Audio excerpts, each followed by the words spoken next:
সোহাগের হত্যাকাণ্ডের এটিকে নাড়া দেওয়ার একটা বড় কারণ হচ্ছে হত্যাকাণ্ডের নিষ্ঠুরতা। যখন নিষ্ঠুরতা মাত্রা আমাদেরকে আক্রমণ করে, আমাদেরকে জাগিয়ে তোলে, তখন ধরে নিতে হবে আপনার সমাজটা ক্রমশই অন্ধকারে ডুবে যাচ্ছে। একটা রাজনৈতিকভাবে আপনি যখন এম্পাওয়ার্ড থাকবেন, আপনি যখন রাজনৈতিক ক্ষমতাটা আপনার হাতে থাকবে, তখন আপনি এক ধরনের আচরণ করছেন। রাজনীতি যদি আপনার পেছনে না থাকে, তাহলে আপনার আচরণটা অনেকটা পাল্টে যায়। সরকারের দুর্বলতা, সরকার অপরাধীদের ধরার ক্ষেত্রে রাজনৈতিক রং দেখছে, রাজনৈতিক পরিচয় দেখছে। সোহাগের হত্যাকাণ্ডটা তো অবশ্যই নির্মম এবং নিষ্ঠুর, এবং এই হত্যাকাণ্ডের পেছনের কতগুলো ঘটনা ইতিমধ্যে আমরা জেনে গেছি। এই হত্যাকাণ্ড নিয়ে যতটা আলোচনা হচ্ছে, তার কারণ হচ্ছে এই হত্যাকাণ্ডের সঙ্গে রাজনৈতিক সংশ্লিষ্টতা। যাদের বিরুদ্ধে অভিযোগগুলো আসছে তাদের রাজনৈতিক পরিচয় ইতিমধ্যে জানা গেছে, এবং সোহাগ নিজেও ওই একই ধরনের রাজনীতি করত। বাংলাদেশে প্রায় প্রতিদিন নানা ধরনের হত্যাকাণ্ডের ঘটনাগুলো ঘটছে, কিন্তু সমস্ত হত্যাকাণ্ড সব মানুষকে সঠিক একই রকমের নাড়া দেয় না। সোহাগের হত্যাকাণ্ডের এটিকে নাড়া দেওয়ার একটা বড় কারণ হচ্ছে হত্যাকাণ্ডের নিষ্ঠুরতা। যে কায়দায় তাকে হত্যা করা হয়েছে, এটি মানুষের কাছে খুবই নির্মম এবং নিষ্ঠুর মনে হয়েছে। আমি যে কোনো হত্যাকাণ্ডকে মনে করি যে এটি নির্মম। ভিকটিম পরিবারের কাছে যে কোনো হত্যাই, যে কোনো মৃত্যু পাহাড়ের থেকে ভারী। কিন্তু হত্যার ধরনে আমাদেরকে অনেক সময় নাড়া দেয়। আপনার মনে আছে বিশ্বজিতের হত্যাকাণ্ড, আওয়ামী লীগের সময় অসংখ্য হত্যাকাণ্ডের ঘটনা ঘটেছে। বিশ্বজিতের হত্যাকাণ্ড, আবরার ফাহাদের হত্যাকাণ্ড যেভাবে নাড়াটা দিয়েছে। আমি ঢাকা বিশ্ববিদ্যালয়ে যে এফ রহমান হলে যে রুমে থাকতাম, আমি চলে আসার পরে ওই রুমে আর একটা ছেলে যারা উঠেছিল, তাদের একজনের নাম হচ্ছে আবু বকর। তাকেও কিন্তু হত্যা করা হয় ছাত্রলীগের সন্ত্রাসীদের হাতে। তিনি হত্যাকাণ্ডের শিকার হন, পুলিশের সাথে সংঘাতের মধ্যে পড়ে। তো সেই হত্যাকাণ্ডটি ওভাবে দেশের মানুষকে নাড়া দেয়নি।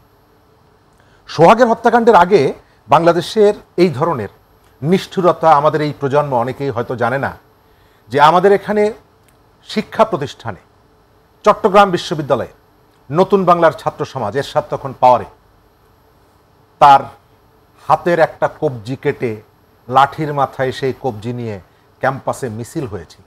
অভিযোগটা ছিল ছাত্র শিবিরের বিরুদ্ধে। রাজশাহী মেডিকেল কলেজের জামিল আক্তার রতন হাত পায়ের রক কেটে হত্যা করার ঘটনা আছে। আবার শিবিরের কর্মীদেরকেও হত্যা করে নিষ্ঠুরভাবে হত্যা করার ঘটনাও অনেক ঘটনা আছে। তো যখন নিষ্ঠুরতা মাত্রা আমাদেরকে আক্রমণ করে, আমাদেরকে জাগিয়ে তোলে, তখন ধরে নিতে হবে আপনার সমাজটা ক্রমশই অন্ধকারে ডুবে যাচ্ছে।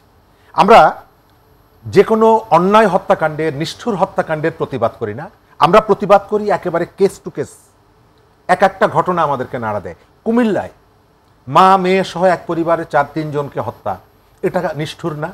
কিন্তু আপনি সেই সোশ্যাল মিডিয়া বা অন্যান্য জায়গায় সেই প্রতিক্রিয়াটা কি দেখেছেন? প্রতিক্রিয়াটা দেখেননি। কেন? অনেকগুলো জায়গায় পলিটিক্স, রাজনীতি আমাদের বোধকে, আমাদের বিবেককে কখনো জাগিয়ে তোলে, আবার কখনো সেটিকে থামিয়ে দেয়। এখন মূল আলোচনার জায়গা যেটা, এই হত্যাকাণ্ডের রেসপন্সিবিলিটি কার? অবশ্যই হত্যাকাণ্ডের রেসপন্সিবিলিটি যারা হত্যাকাণ্ডের সাথে জড়িত এবং এর পেছনে যাদের একটা রাজনৈতিক পরিচয় আছে। আজ থেকে 3-4 বছর আগে, আমি আজকে দেখছিলাম যে 3 বছর আগে আপনাদের এখানেই বাংলা টিভিতে একটা অনুষ্ঠানে ঢাকা বিশ্ববিদ্যালয় ক্যাম্পাসে ছাত্র দলের উপরে ছাত্রলীগের একটা হামলা হয়েছে, এবং সেটি নিয়ে এখানে একটা অনুষ্ঠানে বলেছিলাম। সেটি ওই যে মাঝে মাঝে মেমোরি যেটা আসে, সেখানে দেখছিলাম যে কথাটা সেখানে আমি ফোকাস করেছিলাম, যে আমাদের এখানে এই যে গুন্ডামি, এই যে মাস্তানি, এর প্রত্যেকটার পেছনে একটা রাজনৈতিকভাবে আপনি যখন এম্পাওয়ার্ড থাকবেন, আপনি যখন রাজনৈতিক ক্ষমতাটা আপনার হাতে থাকবে, তখন আপনি এক ধরনের আচরণ করছেন।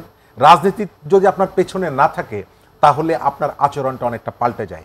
এই যে কর্মীরা যারা সেখানে হত্যাকাণ্ডটি ঘটিয়েছে, তাদের এতটা নিষ্ঠুর হওয়ার পেছনে এবং এতটা সাহস নিয়ে এই ঘটনাটি ঘটানোর পেছনে সম্ভবত তাদের একটা রাজনৈতিক পরিচয় আছে, এটিকে তাদেরকে এতটা নিষ্ঠুর অথবা সাহসী করেছে। এখন জায়গাটা হচ্ছে যে এর জন্য রেসপন্সিবিলিটিটা কি কেবলমাত্রই রাজনৈতিক দলের? আমি সেটি মনে করি না। আপনি ইউরোপ অথবা আমেরিকায় অথবা এই ধরনের যে দেশগুলো আছে সেখানে একটা হত্যাকাণ্ড হয় না তা না। আমেরিকায় সব থেকে বেশি কালো মানুষ প্রতিনিয়ত মারা যাচ্ছে, হত্যাকাণ্ডের শিকার হচ্ছে, কিন্তু এই ঘটনার সঙ্গে যারা যুক্ত থাকে তাদের মধ্যে একটা ভয় থাকে যে আমাকে আইনের মুখোমুখি হতে হবে। আমাদের এখানে যেটা দেখা যাচ্ছে যে সরকার এর আগেও হয়েছে, এখনো হচ্ছে, আপনার অপরাধী ধরার ক্ষেত্রে কেস টু কেস কোনো অপরাধী কোথাও ধরা হচ্ছে, কোথাও ধরা হচ্ছে না।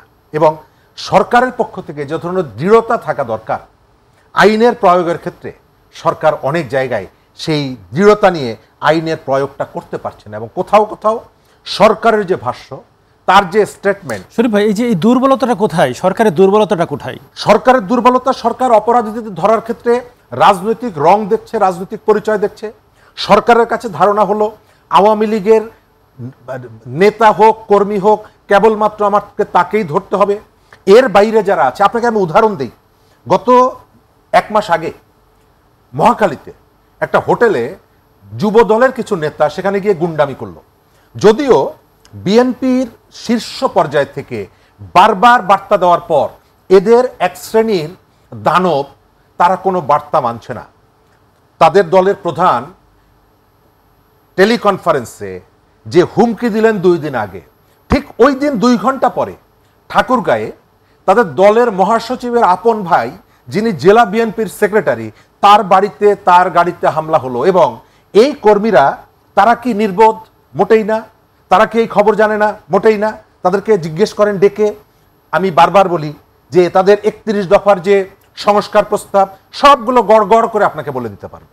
তাদের দল কিভাবে দেশ পরিচালনা করতে হয় গড় গড় করে সব বলে দিতে পারবে। কিন্তু গুন্ডামি করার ক্ষেত্রে এই যে তার যে সেন্স, তার যে রাজনৈতিক বোধ, এটাকে কোনোভাবে বাধাগ্রস্ত হচ্ছে।